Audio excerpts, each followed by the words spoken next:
solving real-world trigonometric problems. In this video, you will work through the steps used in solving a real-world trigonometric problem.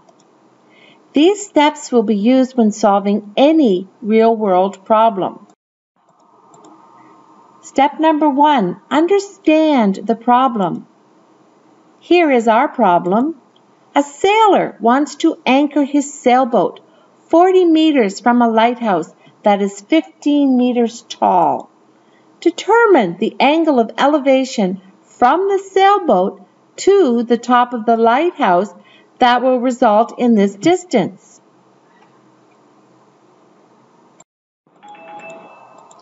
To analyze this problem, start by highlighting the key words. 40 meters from a lighthouse that is 15 meters tall. Determine the angle of elevation. The words that have been highlighted are the key pieces of information you will need. Step number 2, visualize the problem. Draw a diagram that will represent the problem. Label the diagram with the information given in the question. Here is an example. We have a lighthouse that's 15 meters high. We have a sailboat 40 meters from the lighthouse.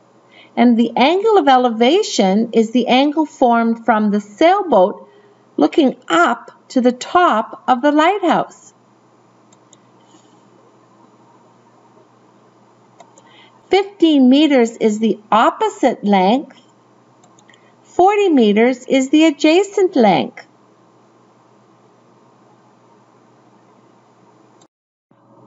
Step number 3, identify the information that's given, the known values.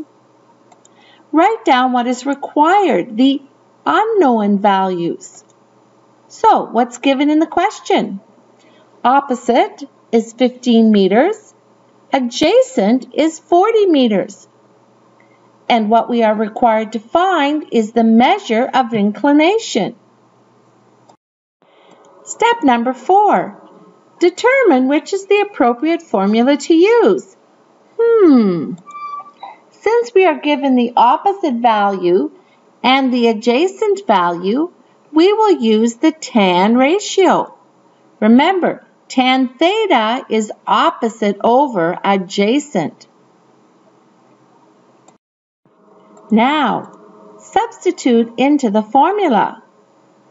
Substitute the given values that you've found so far into the formula. Tan theta is opposite over adjacent. Tan theta is 15 over 40. Solve for the required value.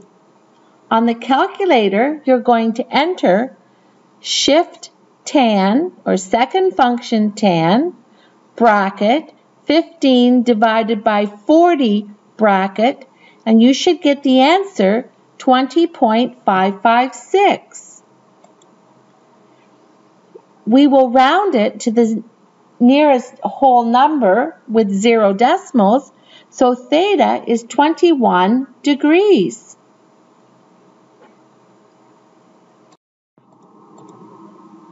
Step number 6. Is your answer correct? Have we done everything that we should have? Let's check. The left side gives tan of 20.556, which is on the calculator decimal 375. Now, the right side, which is opposite divided by adjacent for the ratio, is 15 over 40. Wow, it's also 0.375. So our question became an answer. And the conclusion, the angle of inclination is 21 degrees. Well done. Now it's your turn.